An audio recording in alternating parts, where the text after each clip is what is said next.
જનવરીમાં આપણે રામ મંદિરનો જે પ્રાણ પ્રતિષ્ઠાનો સમારોહ છે અને ઉપલક્ષમાં આપણે જામનગરના જે બધી જગ્યા છે આપણે પોલીસની સઘન ચેકિંગ ચાલી રહી છે અને આ અનુસંધાન અમે લોકો જે બાલા હનુમાન મંદિર છે છેલ્લા 60 વર્ષથી આપણે રામનવમી જે ચાલી રહી છે અહીંયા મોટો પ્રોગ્રામ થનારો છે. તો આજ બધી જે એલસીબી, એસઓજી અને પેરોલ પરનો અને જે લોકલ પોલીસ છે આને સાથે લઈને અને જગ્યાનો વિઝિટ કર્યો છે.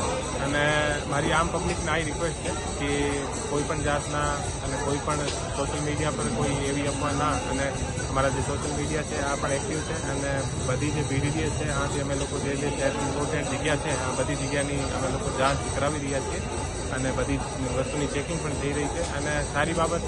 અને બહુ હું જામનગરની પબ્લિકને પણ ધન્યવાદ આપું છું કે અમને બહુ સરસ અને સહયોગ પણ મળી રહ્યો છે અને મને એવી મારી ખાતરી પણ છે અને મારી પૂરી આશા પણ છે કે બહુ સરસ રીતે પ્રોગ્રામ. 22 જાન્યુઆરી લઈને શું એક્શન પ્લાન કરવામાં આવ્યા આખા શહેર જિલ્લામાં?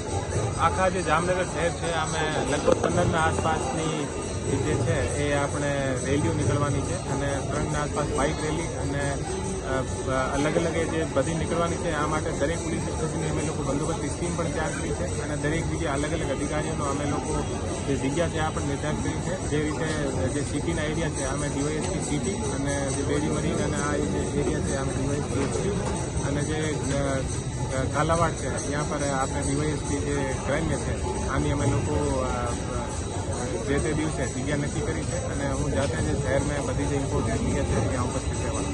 શહેરમાં કેટલી જગ્યાએ ચેકિંગ હાથ ધરવામાં આવ્યું? દરિયા કિનારે કે ચેકિંગ હાથ ધરવામાં આવ્યું કે શું?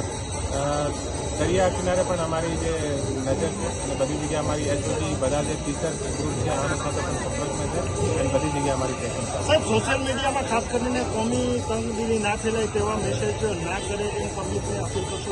હા, સોશિયલ મીડિયા પર અમારા જે જામનગરના ટ્વિટર હેન્ડલ અને બધા જે જામનગર પોલીસ છે આ પર અમે લોકો બધાથી જે વિવિધ પ્રકારની અમે સૂચના પણ ત્યાં મૂકીએ છીએ અને એક હું આપણા માધ્યમથી બધાને કહેવા માગું છું કે અમારી સોશિયલ મીડિયાની જે ટીમ છે એ આખા જે લોકો જે છે આ ઉપર નજર છે અને કોઈ પણ જાતના કોઈ પણ અફવા અને કોઈ પણ બીજી વસ્તુ કરશે તો આ પર અમે લોકો કડકથી કડક કાર્યવાહી. સર, શહેરમાં પોલીસે હજી જગ્યાએ બેઠકો કરી છે શાંતિ સમિતિની હશે કે શું?